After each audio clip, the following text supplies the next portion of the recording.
Hello and welcome to No Summary, Golden Thread's live stream series of conversations with artists who don't fit in a box.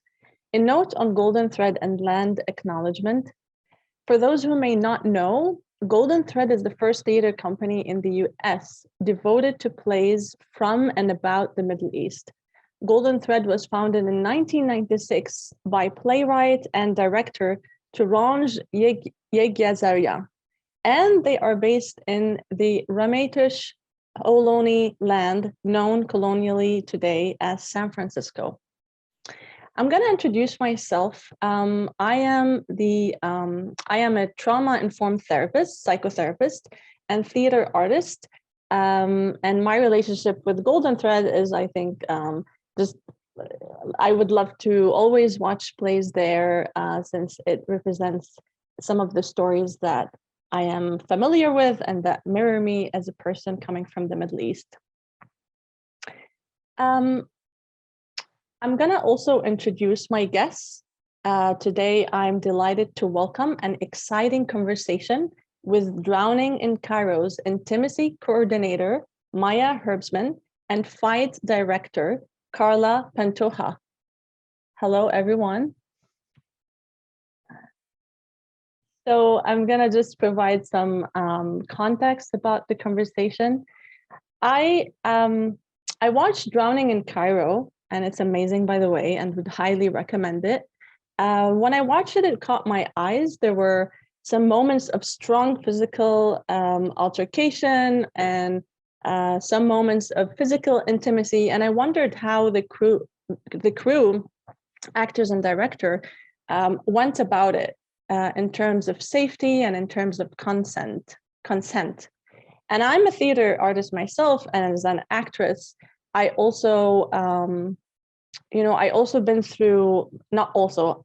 through a couple incidents in the rehearsal room and on stage that were felt like a little bit somehow violent, or like some touch that wasn't consented. So I just want to highlight the importance of respecting the boundaries and how mushy the boundaries are in the rehearsal room and in the performance space. Regarding like, when we're acting, it's a little bit mushy. What is real and what is not, and what is my body and what is which one is the roles. Body and how all of that play together. Maya and Carla will discuss their creative process and their role in safely driving the story forward. They'll share insights about the protocols that need to be used in such instances, and we'll have a broader conversation with them. And if anyone from the audience also would like to ask questions directly to the panelists, I highly encourage that. You can do so by utilizing the chat function or just raise the hand function, and I will bring it back to you. So now coming back to Carla and Maya. Hello. And would you like to put your mics on? And yeah, Carla, do you want to start? Go ahead. All right. So tell us more, Maya and Carla. But Maya, you're volunteering to speak first. Maya, about your experience as the intimacy coordinator, and anything you would like to share too. Yeah. So hi, I'm Maya. I use she/her pronouns, and I live on Ramaytush Ohlone land, colonially known as San Francisco. And so when we talk about what the process of intimacy looks like on a stage play, and I could speak specifically to what we did in this process, the place I always like to start is with the story. For me, there's no better, more important place to start than making sure that I understand the story that's being created in the room, and that the rest of the creative team, the actors, Sahar, everyone else in the room, that we are all on the same page about what the story is we're trying to tell. Mm. Of course, there's what's on the page, but knowing that every rehearsal room ends up finding their own nuances, their own layers. To me, I get really excited about diving into the kind of nitty-gritty of that story, because I get really excited about using intimacy as a place for nuanced physical storytelling. So in this particular process, we started off just sitting on the floor, chatting through the relationship between the characters. I asked questions, they asked questions, and we all just sort of talked through the overall arcs that we see and saw between the characters. And so from there, once we're clear about the story that we're trying to tell, then that's where I move into consent. And so before any choreography happens, it's always really important to me to make sure that actors are discussing consent and discussing their boundaries. I think, to your point, Kholoud, the boundaries can be fluffy, and I think actors aren't generally taught to have boundaries, or even that it's okay to have boundaries. And that's what makes it more mushy, is that we're taught not to have boundaries, to just give our bodies to theater and to what is needed. Exactly, to just say yes, right? Or if you don't, there's 50 people right out back who will say yes if you don't. So I see a lot of my job, of course, there's the creative elements, but I see a lot of the work as being about being an advocate and being someone who can empower actors to find their own boundaries and to recognize that it's okay to have them and good to have them. So we start by talking about that, about boundaries, about consent. And oftentimes actors don't always know immediately what right. their boundaries want to be, right? Because most of the time they haven't been asked. And so often I think about my work is creating a safe enough room that if a boundary is crossed because we didn't know it was there, that we'll all be okay and we'll be able to handle that, and it won't be a big crisis. So it's holding space for the process too, of if a boundary gets crossed or violated, how you show up for it. Exactly. And setting up structures also so that when I'm not in the room, again, a crisis won't occur. Everyone will be able to resolve it quickly and easily. And just for the actor to know that there's someone for me to go to, even if the actor did it and went home to sleep, and then in bed I was like, oh, dang, this wasn't good. This didn't feel good. Right. Oh, but well, I have someone supporting me where I can go to. So there's a safe space for me.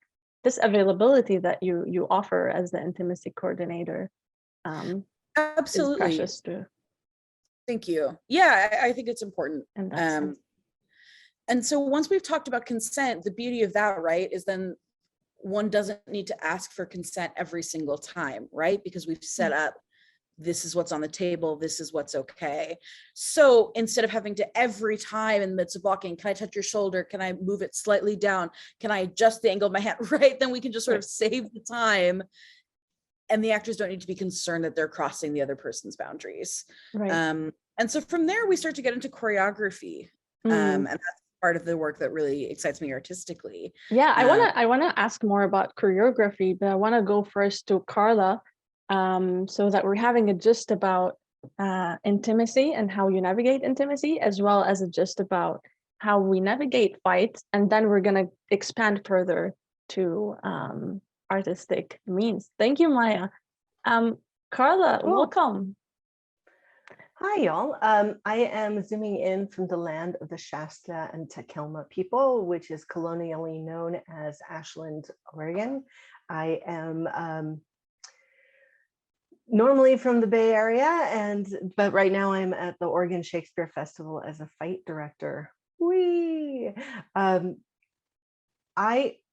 I started training in stage combat over 20 years ago, and my connection with Golden Thread is auditioning, but also being a fight director on many productions with Golden Thread, and I'm so appreciative and grateful to be able to practice and hone my craft as a fight director at places like Golden Thread that have given me opportunities to work with so many different directors and new playwrights. It's really exciting.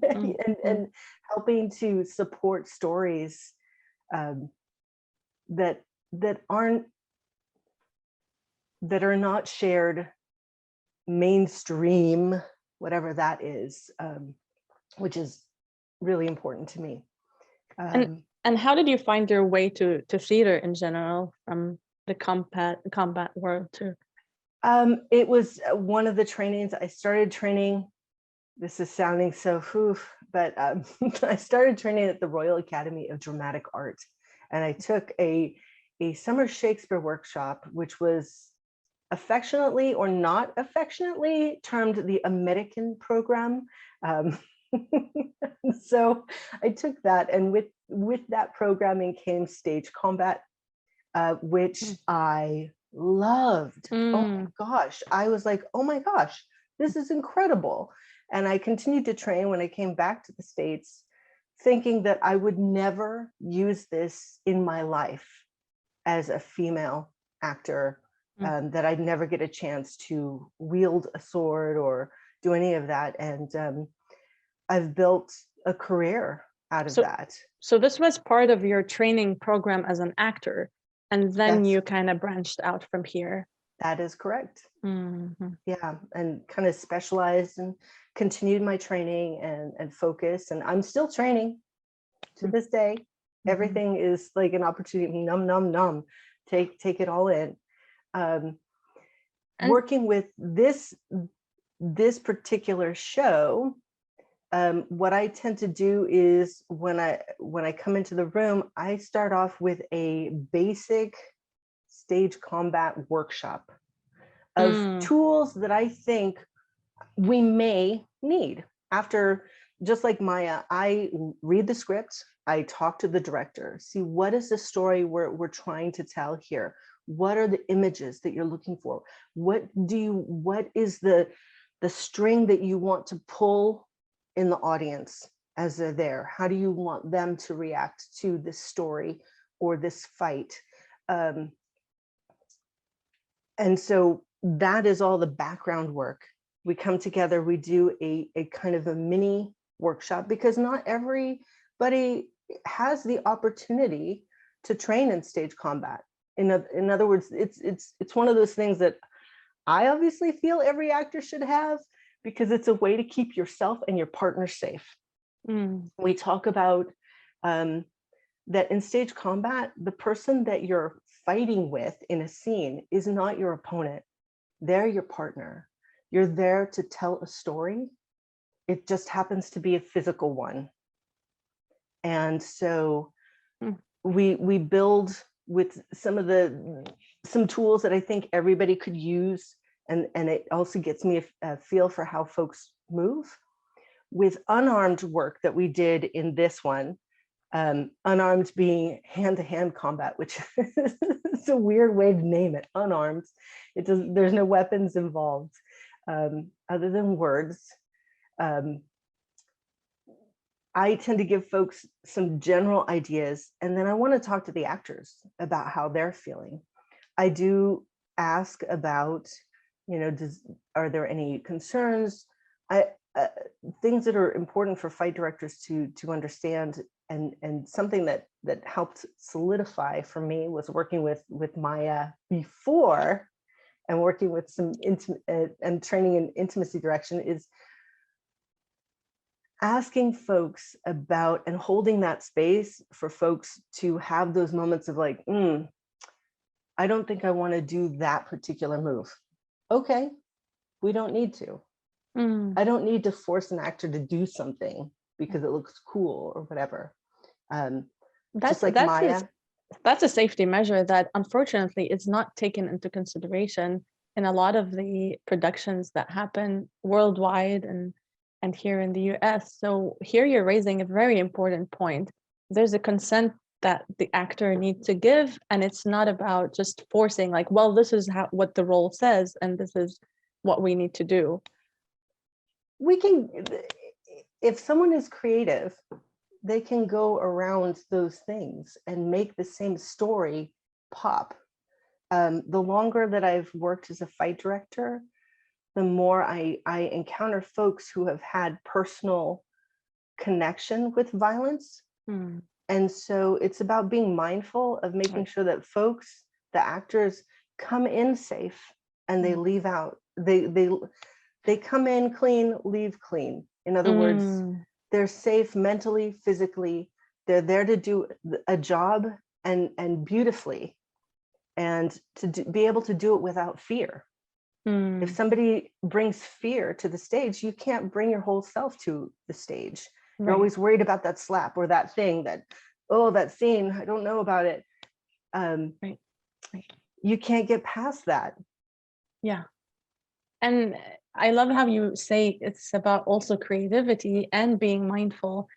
A lot of the times when we have the space and awareness to be mindful around people's bodies and needs, this is when creativity comes out. When there's no space, when we're just stuck into the role or by the book. And here I want to also emphasize the importance of safety in rehearsal spaces, because a lot of the time, even theater teachers at school, they promote a culture of, well, yeah, I'm training you, this is your body, I can touch it, I can push you without even telling you ahead of time what I'm gonna do, you know, like a lot of the times there's an element of surprise for students in some schools that are not promoting awareness and are not sensitive to safety measures and awareness around this topic.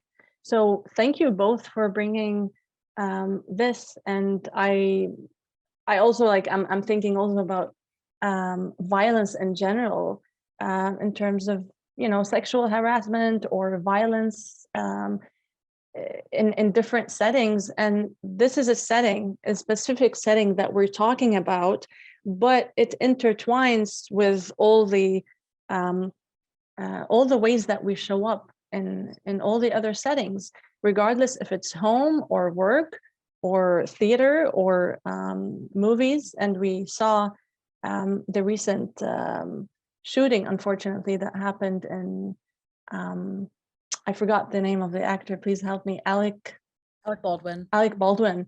And around the importance of safety measures in such a setting. I would love to expand further on choreography and artistic aspects and how they move together with this topic, intimacy and fight, and directing these two areas. Whoever would like to start first. Maya, you mentioned choreography. Oh, sorry, Carla, go ahead. I'll go, and then I'll pass it to Maya, because I was just like Maya, talking to the actors about what, you know, we've got our bag of tricks, our tools, right, that we've trained in at a basic workshop of what I think they may be able to use. It's not all the tools but these are things that will get actors feeling more comfortable with, I remember doing this in theater class or whatever. Then we build it. I build it with the actors. With unarmed work, I tend to work with the actress to say, okay, I think this is where we talk about the story, and kind of probably similar to how Maya works, is we talk about the story, what the arc is, and then I talk about impulses from the actors. What feels right, and working with Sahar to make the journey look right with the script, the actors, the staging. This is where so-and-so is coming from over here, and they're coming over here. What does that look like? What does years of pent-up rage look like against someone who has been oppressed by a bully for the bulk of their youth and young adult life? What does that look like? Mm. And so, So talking with the actors about what that looks like and build it from there. So here you're included in psychological aspects and analysis of the role's journey around rage, as well as the actors' experience around rage. So Carla, in a kind of in a setting where you and like, what do we see? Let's say like I had a peek. I went on a day where Carla was working on this topic with Sahad. What do we see? We see Sahad and Carla sitting and then the actors on stage, and moving around, you're discussing with the actors, looking at, okay, well, what about this, and sharing ideas, and actors bring their own ideas of like, oh, I feel like I want to do this. Okay, an actor brings an impulse, and I am able to, because of my training, help them do it safely. So I look at distance. What's a safe distance for, like, there's a hammer fist that's thrown. What is a safe distance for that to go through and look powerful? So I give the technique. We walk through the technique super duper slow, just to make sure, demonstrating, have the actors try it. Then we build, like, what makes sense from here? What happens next? What happens next? What is the body? The way the body is moved this way, it makes sense for the body to unfurl back this way. And so we build it from there. I look at it maybe in slow motion. Maybe it gets a little faster. Maybe. Fast is not important. The speed will come.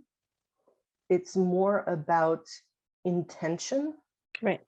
And they're looking technically, so actors now are carrying the technical of like, okay, I need to be this far away, and I've got to do this through here, and it's got to cross the plane of my partner's face. They're meanwhile doing a nap, which is KNAP, and it's a sound like a clap or a hit on a body.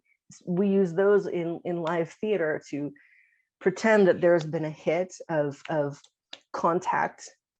And so the actors are thinking along the technical, but they're also bringing their emotional intention, their acting intention behind it. So they're thinking on multiple levels as they do the fight.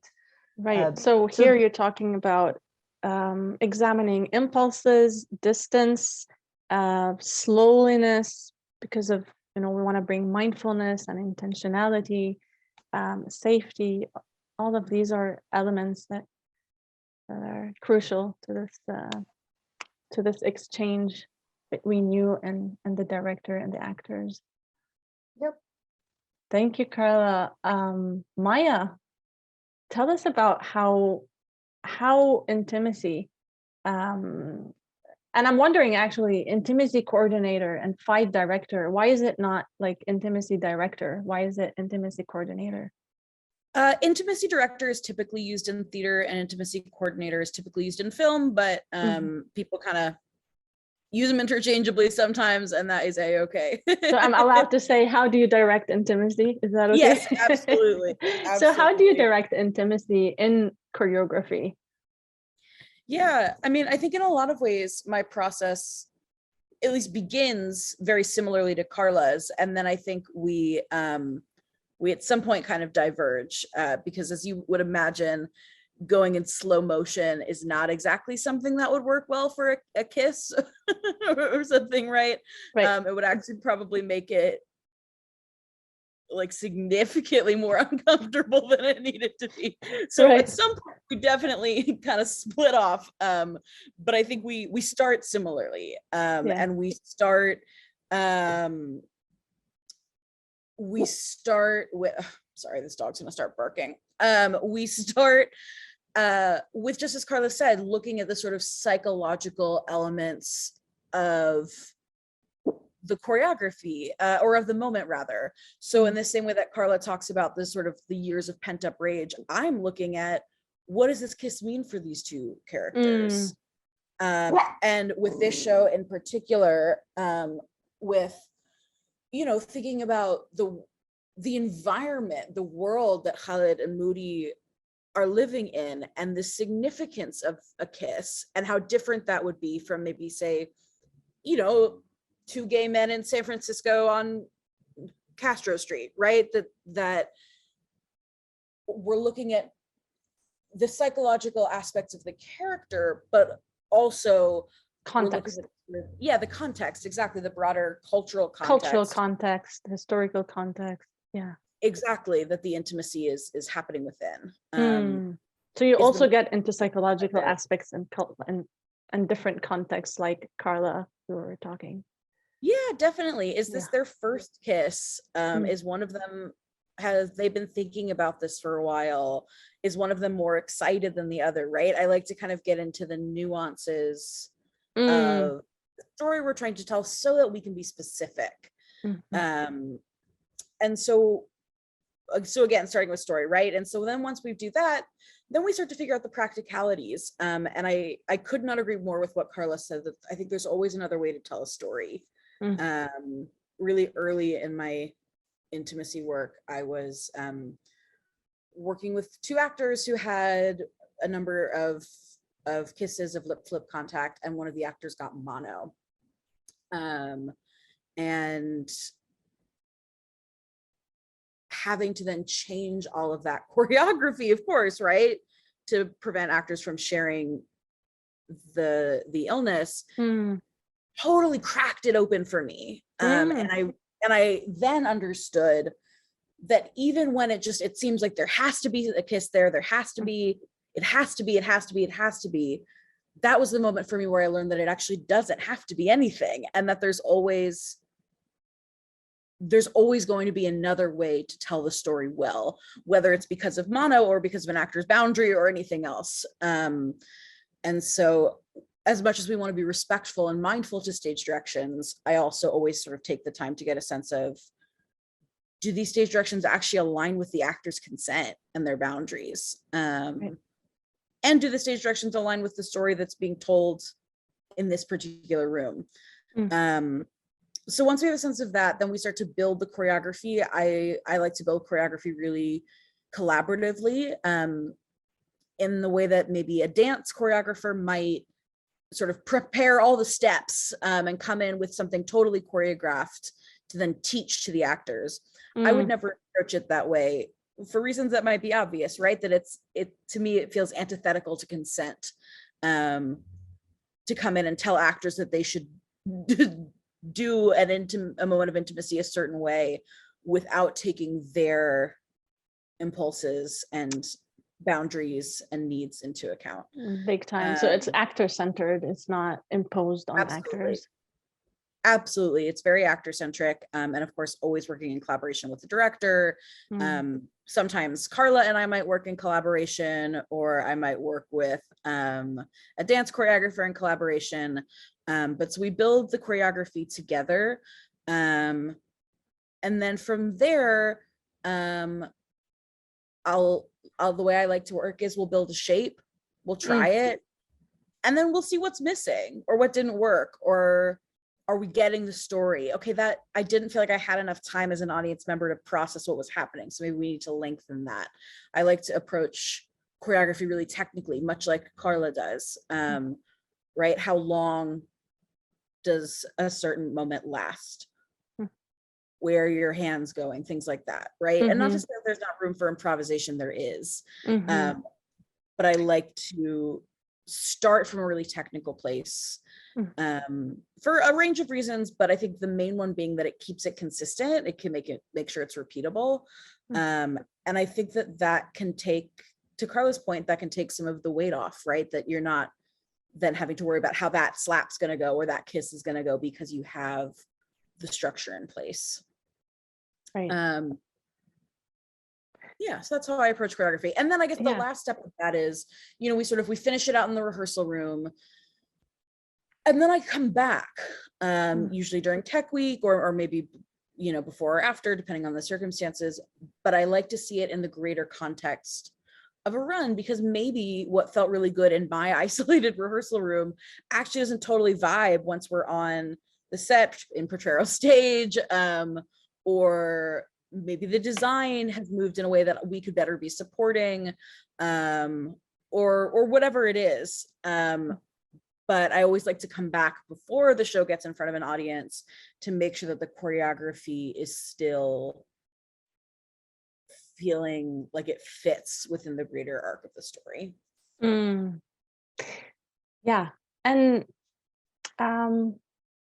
and here you can read Sahar saying another aspect that might be interesting to highlight is how we maintain safety after creating the choreography and after performances start running. Yeah, I can start on that. For intimacy, the way that we approach that, there's a couple sort of protocol options depending on the scope of the intimacy in the play. While I'm working with the actors on building the choreography and the director, the stage manager is a really crucial part of that equation, because what the stage manager is doing is they're taking notes, and they're writing down for us exactly what the choreography is supposed to be every night. And because when I leave, when the show opens, I'm not there, Carla's not there, Sahar's not there. Well, I guess Sahar's around sometimes, but maybe not every night. But the person who is consistently always going to be there is the stage manager. And so for me, that's the person who's responsible for safety. And because most of the time, a stage manager is watching the show, right? They're calling the cues, but they're watching. Right. And so then what I like to encourage stage managers to do is just touch base with the actors after performances if they noticed something. Hey, I noticed the hand went a little farther up than it usually goes. Right? Right. I imagine Carla's going to talk in a second about what fight calls are. And intimacy calls are something that can happen. For this show in particular, they weren't totally necessary. An intimacy call would be, say, if there was maybe an extended scene of simulated sex, that might be something really great to practice every day to make sure you're getting it. For something like a kiss, it tends to not be necessary to practice that. But what I do encourage actors to do and ask actors to do is to just touch base with each other every single day when they come in. They come in, they're in the dressing room, they're getting changed. Just take a quick moment to say, hey, everything go okay last night? Is consent still the same today? All right. And so then they have to touch base every day and make sure that they're still in the same place. If they want to talk about anything from the previous performance, they can do that. And so we've got these sort of layers of systems built in so that there's plenty of opportunities for people to bring up issues. So that no one's sort of festering, whether that comes from the actors themselves or from the stage manager. There are these systems in place to sort of catch issues as they come up. And then, of course, I'm always available after the show ends. I very rarely need to go back once the show's open, but whether it's for an understudy or someone gets sick or there's some other reason to change the choreography, something's not reading, something's not working, I don't like disappear into a cloud of smoke. I'm always available for team members to reach out. Maya, I can't tell you how, as a psychotherapist, I'm so happy and satisfied to hear about this. There are systems that are built to support the actors, because we all know that psychologically speaking, people can get triggered way after the incident itself. It can be sometimes years, it can be hours. And so that's what you're bringing here is very crucial to maintain safety and hold space continuously in the process of creating a play. And I should say that I'm also trained in trauma-informed care. I'm sure not to the extent that you are, but that has been a really sort of crucial part of my training. Was in mental health first aid and trauma-informed care and various trauma studies, because absolutely, they're so connected. Well, it's so important too to be having this background, and I'm glad you shared. I want to do a reminder here for anyone who's joining us, is that if you are joining us now, this is No Summary Golden Threads live stream series of conversations with artists who do not fit in a box. we're in a conversation with Maya Herbsman and Carla Pantoja about the safety and protection and creativity of intimacy and fight as they come up in storytelling and in theater. So I want to, let me see, there's a lot of questions coming up, but I want to also encourage the audience, if you have any question, please use the feature, raise hand feature, or write it in the chat and ask it directly to panelists. We're more than happy to hear from you. So yeah, as I mentioned, there's different like questions coming up. Let me see what I have here. I want to ask, is it something that like, you know, you talked to Carla about being trained in it. If someone is watching and got so excited, like, oh my God, I want to do this, where do they go? How do they, like, how do they train? Are there schools? And in that process also, I want to ask if, you know, these protocols are, is there like any ethical codes, any order, syndicate, whatever, containing this, these topics, these professions? I can speak about that. Going back to the other question about how once I'm gone, what happens? There's a fight captain for a show, and in this particular show, because everybody's in the fight, it's our stage manager, because as Maya was saying, stage manager is always there, always watching, the holder of so many things and the blocking. And so fight call happens before every show, and it is all the moments of violence in slow motion. There's also a level that kind of just merges with Maya's work, in that actors talk with each other. How's it going? How are you feeling? If, for example, if an actor is like, wow, you know, I'm feeling a little out of it, so maybe we do this fight a little slower today. Okay, if that's what makes it safer and more comfortable, then do it, please. You know, there's you honor moment to moment. Absolutely. Yeah. And it's day to day. Something that I have incorporated with my work, from learning about intimacy direction, which I got to work with Maya for the first time through Golden Thread a few years ago. And I was like, oh my gosh, there's somebody who supports. I was like, I've always felt that fights and intimacy, you know, there's a lot of crossover and a lot of safety and holding and boundaries and care.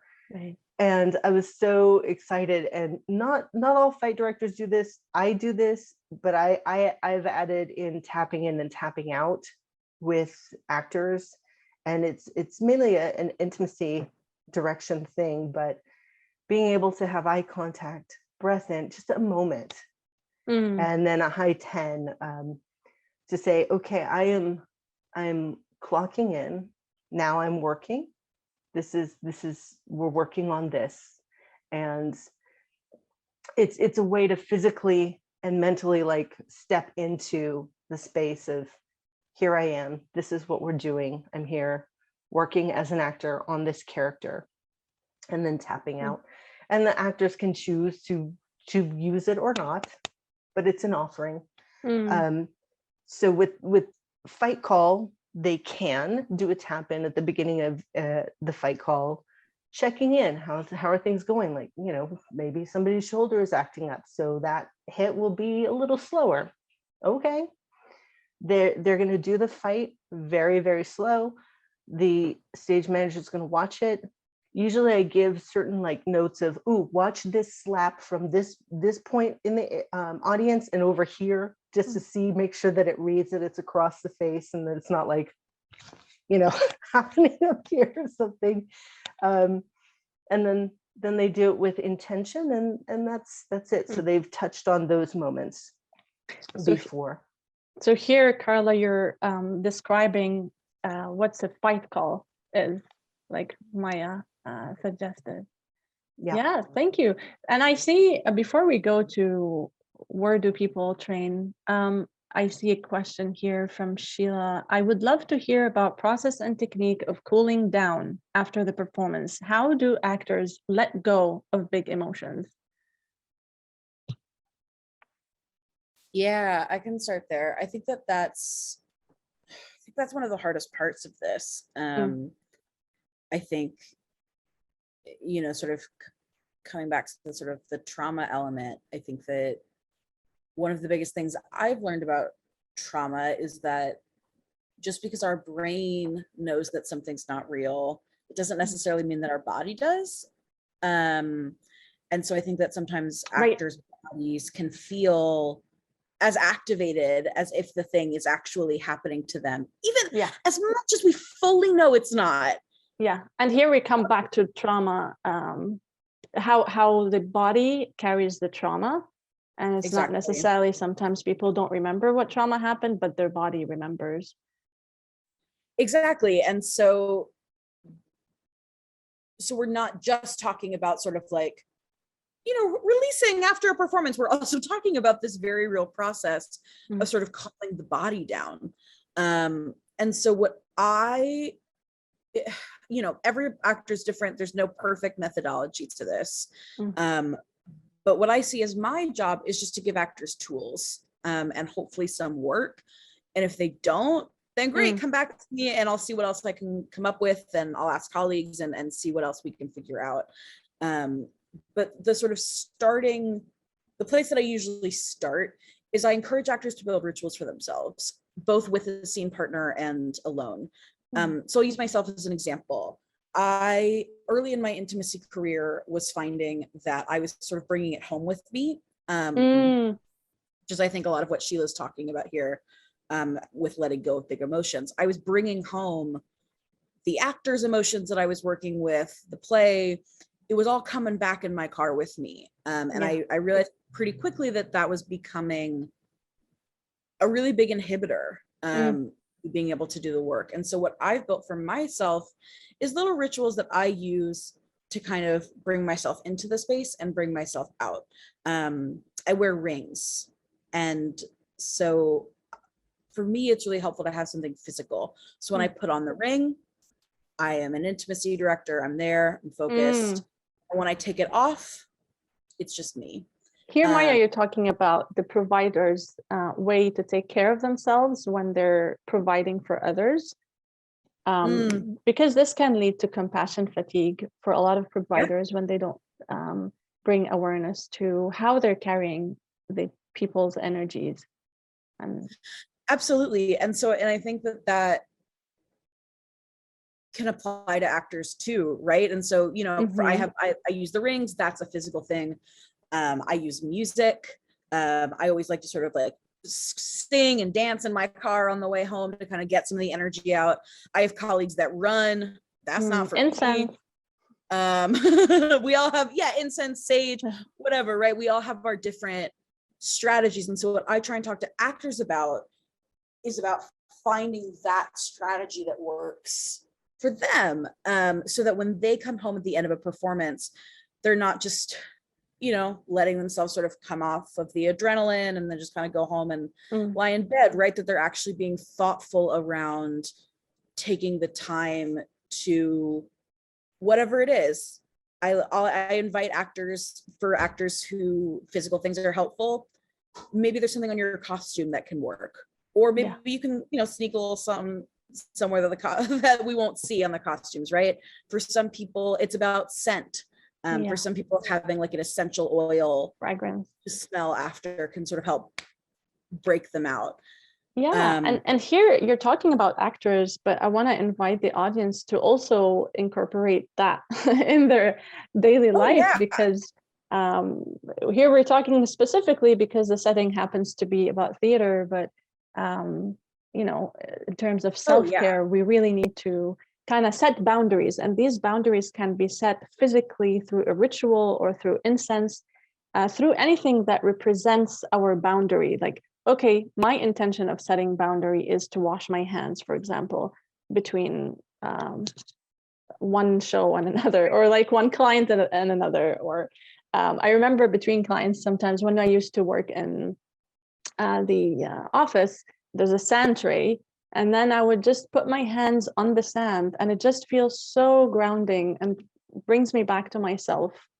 And then I can kind of cleanse and reset. So here we're talking about like cleansing and resetting and coming back to ourselves in a way that's respecting ourselves and just showing attention. So it's just about helping with tools and inviting actors to sort of take even just a minute, 2 minutes, it doesn't have to be a whole long drawn out thing, but just invite them to take the moment to be mindful of how they come down. And I found that generally what I hear anyway is that tends to help actors, that thinking about just giving themselves some sort of closure for the night can make a really big difference. And I also invite actors to do that with each other, speaking to Carla, sort of tapping in and tapping out. They have these really intense relationships on stage. And so when we talk about cooling down, for me, I think we're not only talking about the actor within themselves, but we're also talking about the relationships, right? And in this particular instance, the three actors are spending an enormous amount of time together. And so I wanted to make sure that I was able to give them some tools so that they could just take a moment at the end of the day to sort of disconnect. Okay, we did this. We were just Moody and Khaled, and now we are just ourselves. De-rolling, that's like in... Yeah, de-rolling, exactly. Yeah, like getting the roll out.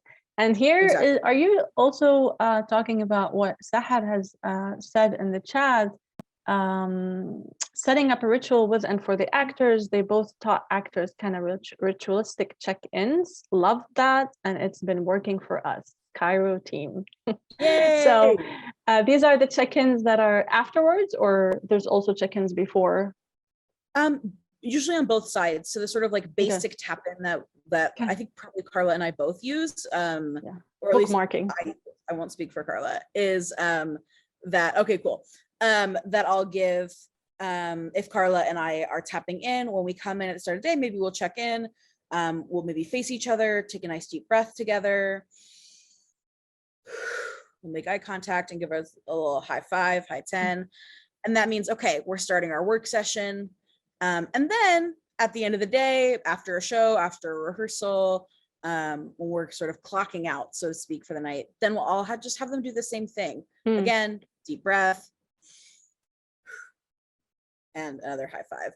And so actors often will modify and make their own versions that fit better to them. That's just the sort of template I give them.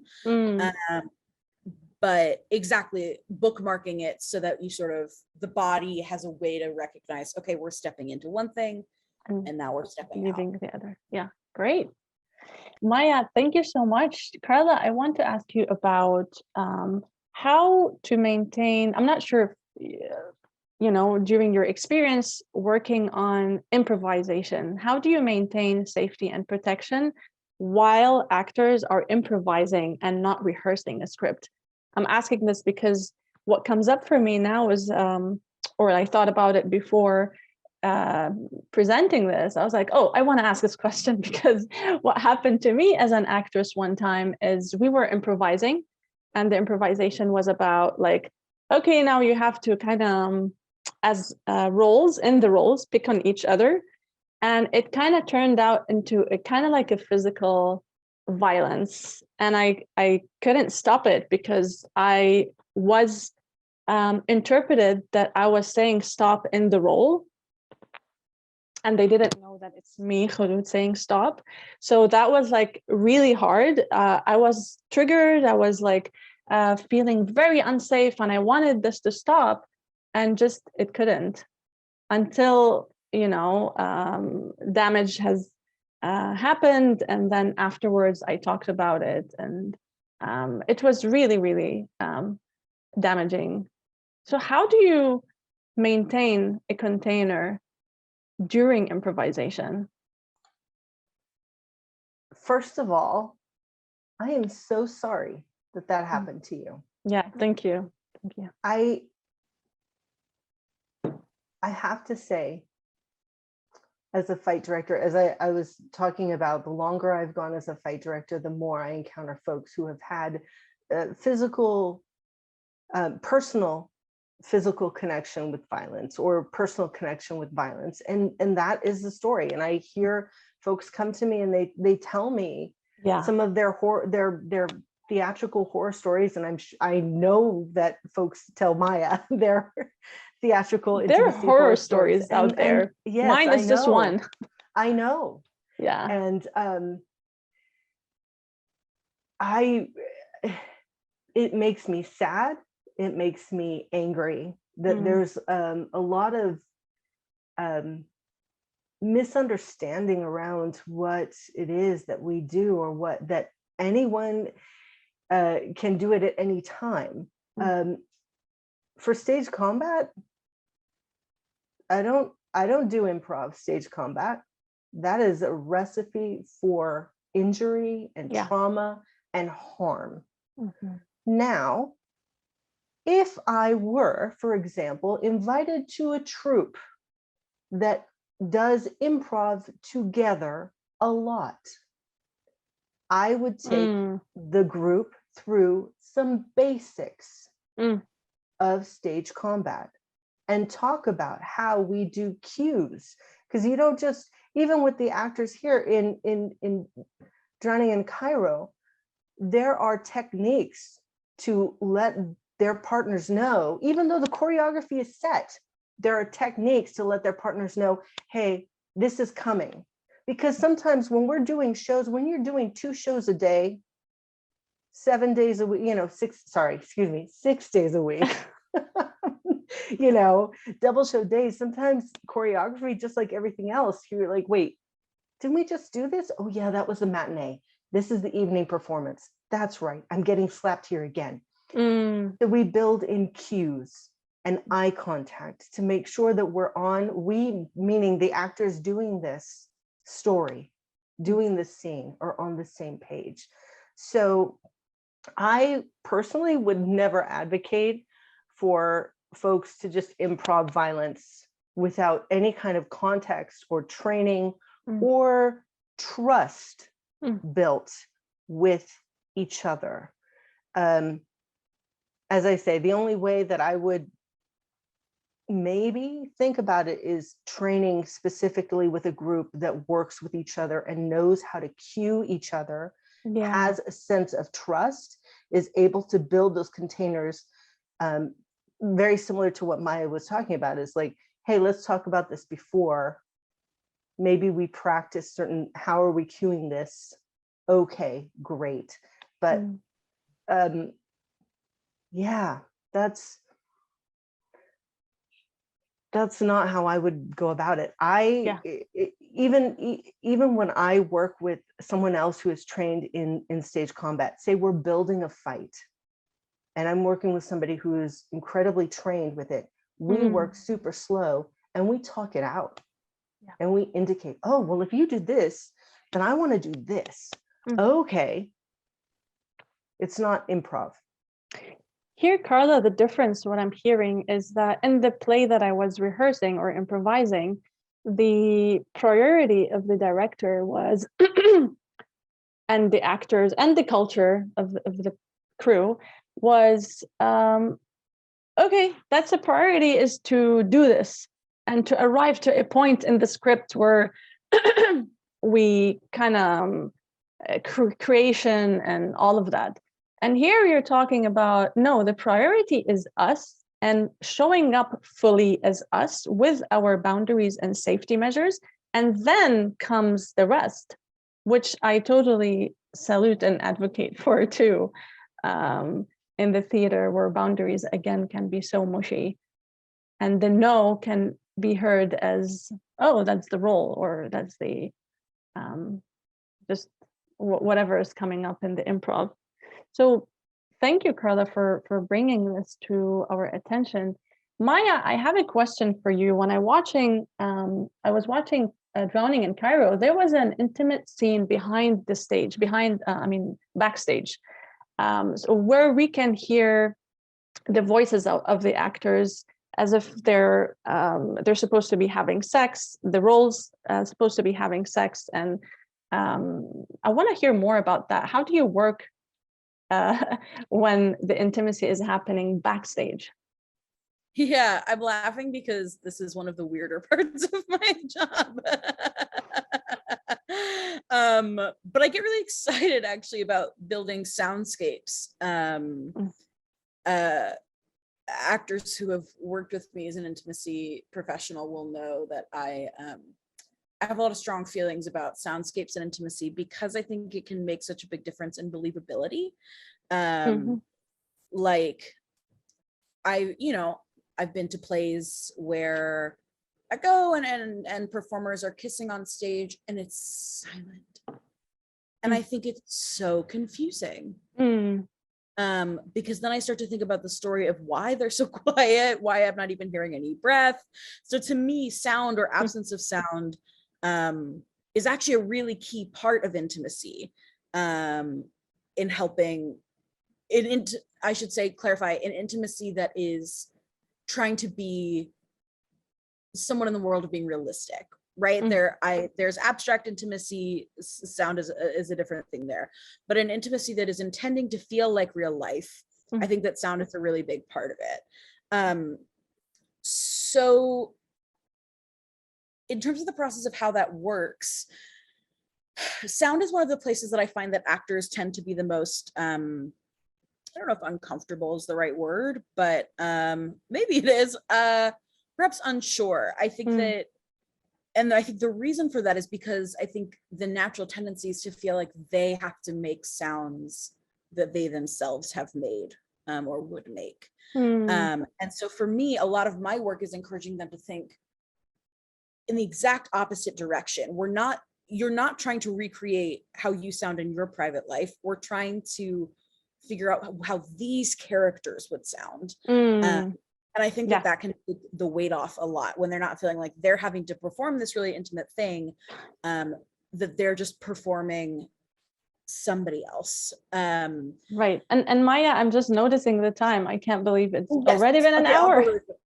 I can go really fast. I'll just say, I help them create soundscapes. So I give vocabulary and tools, different sounds, different techniques for this show and for many others that I've done. I'll record voice memos and send them to the actors to give them a sense of arc and different tools that they can use. And I find that having that to work from helps actors feel infinitely less uncomfortable or embarrassed than they might have otherwise. Thank you, Maya. Thank you so much, Maya and Carla, for all these insights and for raising awareness about the importance of safety and protection and creativity in theater. And we have come to the end of our time. Many thanks to you both. Many thanks to the audience members and whoever is going to join later. I'd like to thank, HowlRound for hosting this live stream event. A recording of the session will be available on both HowlRound, English is my second language, and HowlRound and Golden Threads website. Many thanks to our live stream technician, Wendy Reyes, and many thanks to all of you for joining us today. And before we go, I just want to say that Drowning in Cairo is amazing, and I invite everyone to go see it. I saw it twice. And it's gonna be in Portrero stage until May 1st. And there's gonna be video on demand until May 1st as well. And it's playing in DC in Gonda Theater on May 5th for those who are watching us from DC. And have a great evening or day. Take care, wherever you are.